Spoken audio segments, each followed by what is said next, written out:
महाराष्ट्राचा आवाज, आपल्या हक्काचा।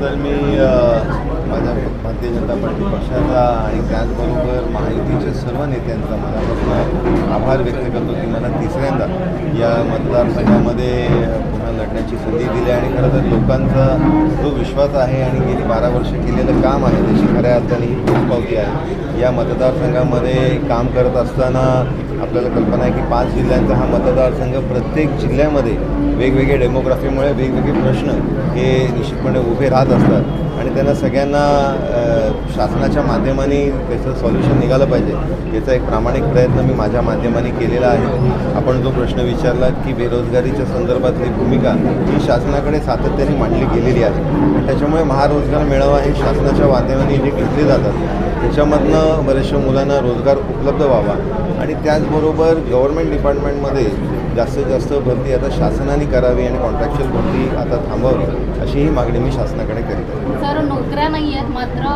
जसं आशिष दामले यांनी आपली मागणी व्यक्त केली की तरुणाईसाठी कुठेतरी कौशल्य विकास केंद्र याची कुठेतरी उभारणी झाली पाहिजे।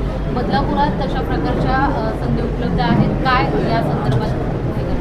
माझ्या विजन डॉक्युमेंटमध्ये मी तसं स्पष्टपणे उल्लेख केलेला आहे की इन्क्युबेशन सेंटर्सच्या माध्यमाने ज्यांना स्वतः रोजगार उपलब्ध करून देणार आहे, म्हणजे उद्योजक ज्यांना बनायचं असेल त्यांना केंद्र शासनाच्या माध्यमाने ज्या स्कीम्स आहेत त्याच्या सीड इन्व्हेस्टमेंटसाठी समन्वयकाचं काम हे मी निश्चितपणे करीन।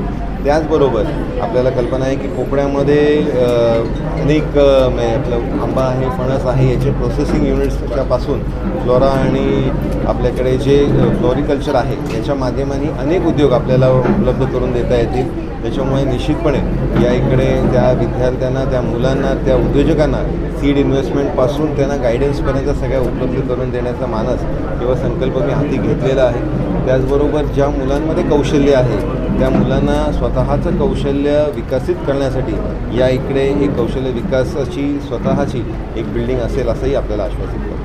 सर, शिंदे गटाचे संजय मोरे आणि मनसेचे अभिजित पानसे यांनी माघार घेतल्यानंतर मिळालेला पाठिंबा यामुळे तुमचा विजय अधिक सुकर झाला असं वाटतं? नाही, आपण या मतदारसंघामध्ये जर बघितलं तर मुळात कोकण या पदवीधर मतदारसंघामध्ये महायुतीच्या कार्यकर्त्याचं जे जाळं आहे, जी टीमवर्क आहे, म्हणजे भारतीय जनता पार्टीचा कार्यकर्त्या, त्याचबरोबर शिंदे साहेबांच्या माध्यमाने शिवसेनेचा जो कार्यकर्ता आहे तो, मनसेचा कार्यकर्ता, राष्ट्रवादीचा कार्यकर्ता, त्याचबरोबर या इकडे असलेल्या संस्था यांची जी ताकद आहे त्याच्यामुळे या मतदारसंघामध्ये निश्चितच विजय हा महायुतीच्याच उमेदवाराचा होईल असा मला विश्वास आहे। तुमच्या परिसरातील काही घडामोडी किंवा समस्या असतील तर आमच्या वृत्तवाहिनीला संपर्क करा आणि तसेच सतत अपडेट राहण्यासाठी आमच्या वृत्तवाहिनीला सबस्क्राईब करा आणि बेल आयकॉन दाबायला विसरू नका।